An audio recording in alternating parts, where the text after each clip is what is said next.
Hi everyone, welcome back to Ghost Prime Transformer Reviews. Today we'll be taking a look at Transformers War for Cybertron Earthrise Deluxe Scale Wheeljack. Now this guy is actually a really decent figure. He's out now in stores. If you're lucky enough to find him, generally Target. I haven't seen any sightings at Walmart as of this video. He is a very good figure for a deluxe size figure. He has decent transformation. He looks fantastic. He looks like a small masterpiece, doesn't he? I'll have to go over that in the comparisons. There's a couple things I don't like about him as far as the transformation, but I do think that it's necessary. They do some weird things. Wheeljack is a very important character. And, as he created the Dinobots, and he was in a lot of the Transformers cartoon. This figure, they actually really make him very nice. There's a lot of detail on him. There's a lot of the sponsors on the car door. You kind of see it here on the side. Very nice figure. His paint scheme is more like the toy than it is the cartoon. So it's not that minimalistic colors that the cartoon's famous for. It's more like the original masterpiece in the original toy. Is this an updated classics? Are you going to replace your classics Wheeljack with this guy? Well, find out. So without any further ado, let's get to the review. Okay, and of course, let's take a look at the packaging first. So this is the Earthrise packaging, pretty standard packaging. He's got a really nice rendered image on the side. Interestingly enough, that peg is there. Unnecessary, so you could tell this was off the toy. He's still very nicely done image. On the other side, you got the Transformers Earthrise image, and there he is right there. Top of the package, got the title and the Autobot logo. Bottom of the package is words and stuff that are legal jargon and the barcode. And on the back, you have the product depiction. So robot mode, he has a shield, or he can hold a shield like all the other ones, which is sort of weird they show that because he has no parts that can connect to any of the base modes. And they show him in his car mode, which looks very much like a Lancia Stratos, but just enough, not just enough to be different.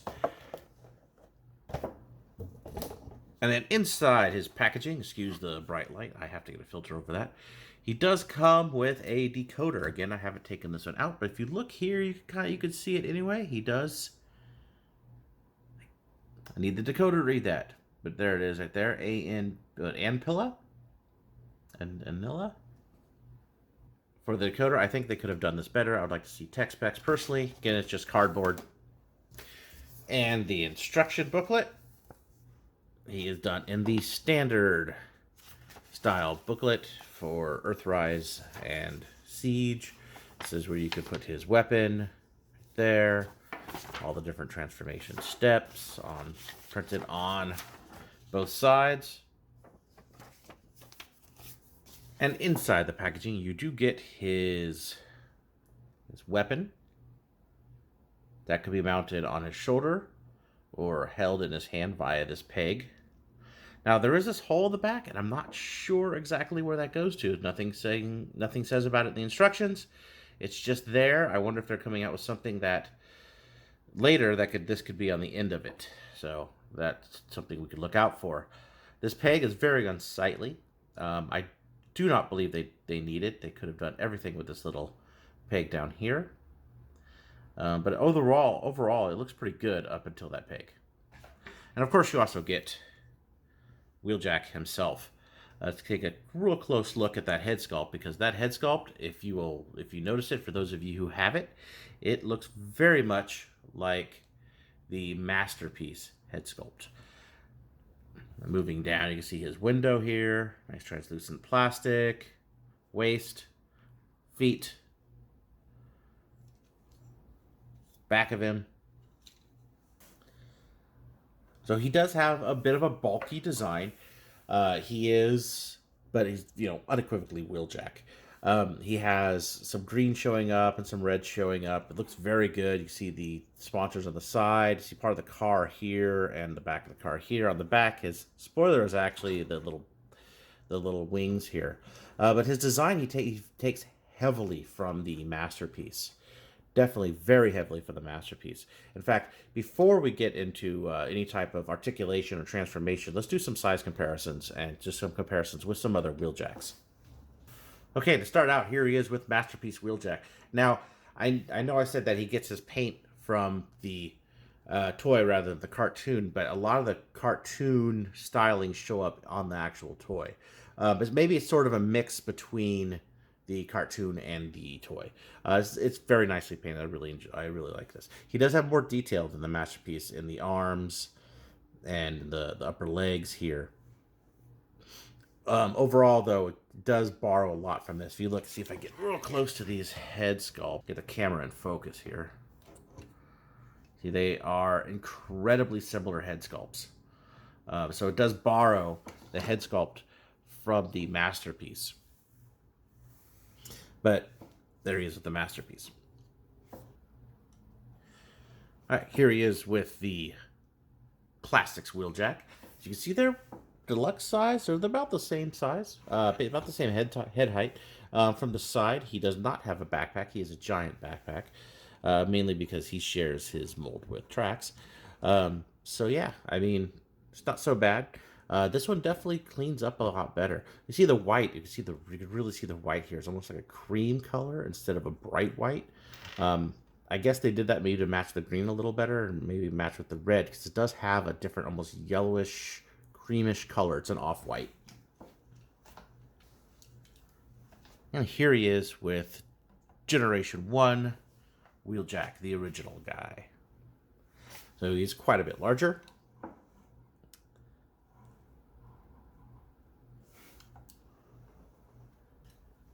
Here he is with Leader Class Earthrise Prime. See, he comes up right about to his chest. He's got a good scale for him. Definitely a good scale to him. So as aforementioned, the gun here could peg into his shoulders via these two pegs right here and here. You just take the little peg on the bottom and plug it directly in. Plugs in fairly tightly, like that. Now, the little peg isn't too obtrusive. It's like that. I really wish they hadn't been there. On the other side, it just sticks out like really badly on that side, and I don't like the look of that at all. But it is made so he could hold it in his hand like this. He could use it as a pistol. That's just one of the things that you could do with it. Okay, and to get into articulation. So articulation for this guy, feels like his head is on a ball joint, but it does not have any real up-down, side-to-side movement. It won't do 360, mainly because it is hindered by his little ears and the back piece. So he could move left there, or right there, left there, depending on how you're looking at it. His shoulder could go out to here. Arms up to back here. Same thing, because he hits this back piece here. So he can only go about this far with his arm. About that far back. Maybe if you move this all the way around, move his arm out, he could go all the way around. Of course, his arms can come out.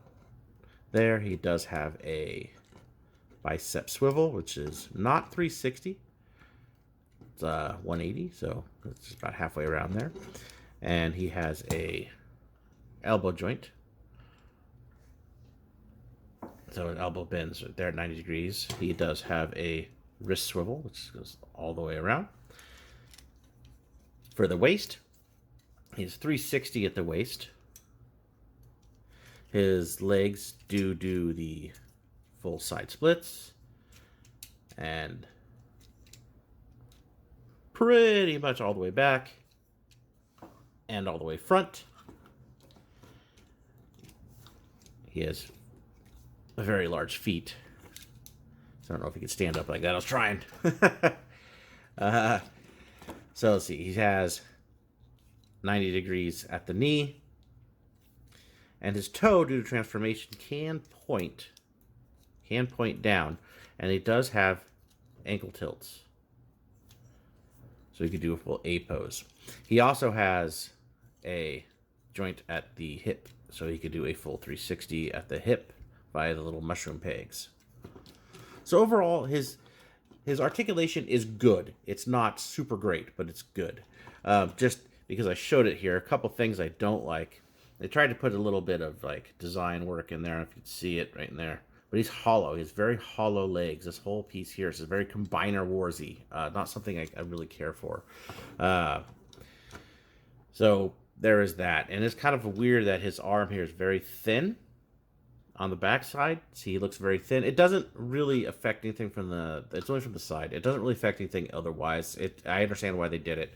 I feel that was one of the necessary things they did. Also, the fact that the front windshield is flat here, because he actually has little pieces here that in transformation go here to fill out the window. I don't think that was necessary. I think they could have gotten away with rounding it off and doing a little different things there.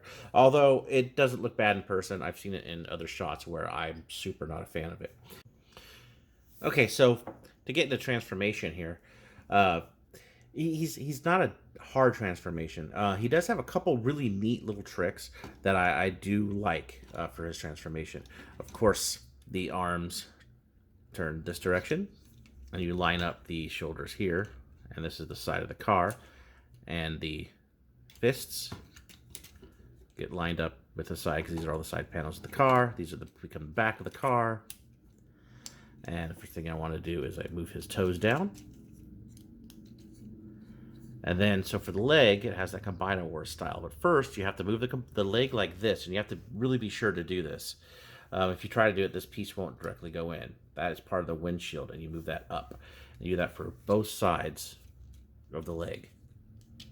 See, oh, here's a good thing to show you. They just pop off if you happen to pop off. They're not super breakable. There is a little, like they're just shoved on there with that little snap point right there. It won't break. They're meant to pop off. So if it does pop off, you just push it right back on, snaps right into place, just like that. Move it back too far. There we go. Hang on, I gotta take it off again.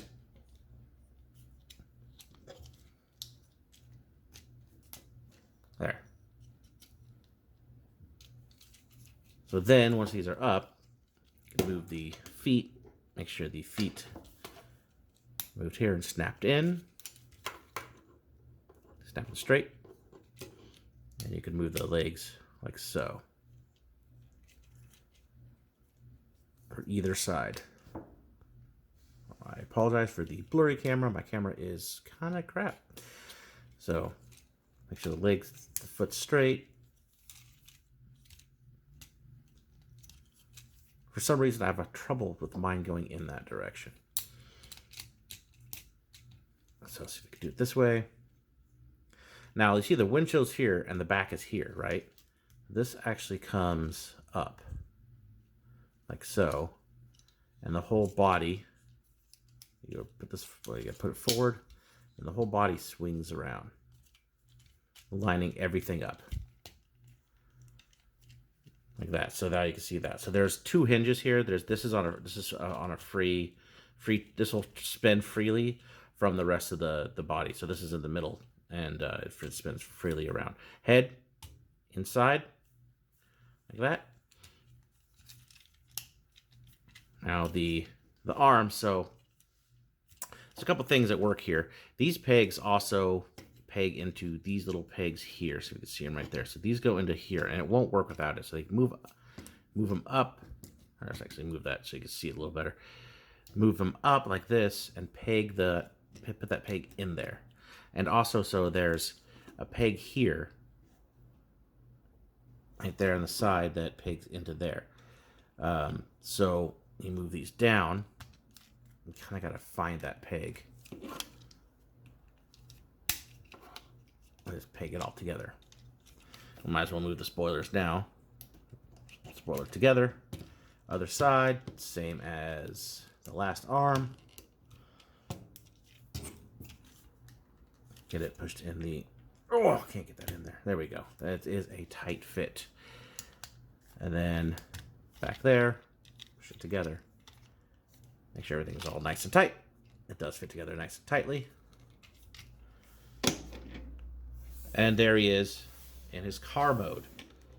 Now, one of the things you could do with his car mode, you could take his gun and you could put it right in the port on the top.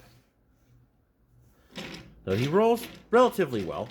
I have one wheel that doesn't really like to roll. The other ones are actually pretty good. This one, for some reason, just doesn't like to roll for me. But he rolls pretty good on my wooden table here. It's not bad. Doesn't really touch none of this stuff touches the ground. Looks really, really good in this mode, in my opinion.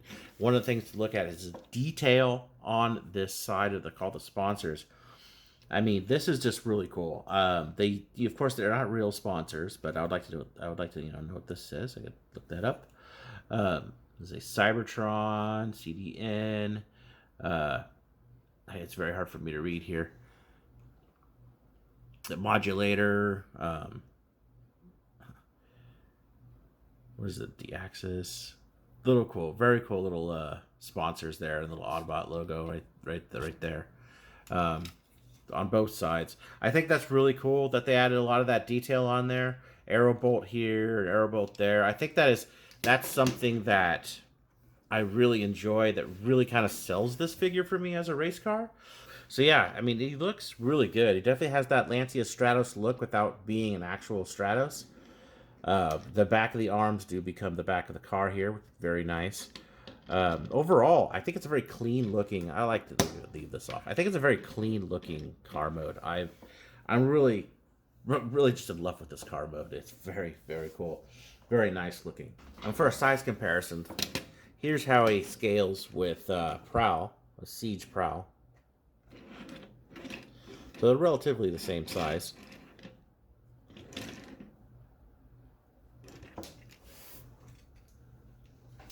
Here he is with Earthrise Optimus Prime. So you can see how they scale together. I think they scale very nicely together. And here he is with the Generation 1 Wheeljack. See, not quite a Stratos, but still a very good representation of the character. I really like this guy. I'm actually really glad that they released him. And I am expecting them to release many more figures in this line in their Earth forms. So, in conclusion, yeah, he's a good figure. He doesn't have the most in articulation. He is quite bulky. But overall, I think he's pretty great. I really like this. I especially love the vehicle mode. The vehicle mode, I think, is the best part of this figure. Is he perfect? No, he's not perfect by any means. But I do think he's going to replace my Classics Wheeljack, and it was a figure that I really liked.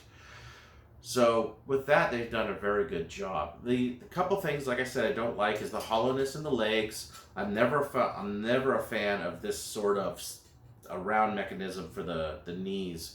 That Combiner Wars I thought was pretty cheap. I don't like this little peg on his gun here, which it's just not necessary. They could have done everything with this one peg down here, in my opinion. Overall, though, I think he's a very well done figure, and he is worth the $20 asking price. Sorry, he is a deluxe. He is a little small, but we get deluxe the deluxes in all scales these days. Same with leader classes, apparently. So those price points mean those scale points mean almost nothing when it comes to price points. At least in the Siege and Earthrise line, it's definitely continuing. So let me know in the comments what you think of this guy, and please like, subscribe, hit the down vote button if you have to, and I'll see you guys next time.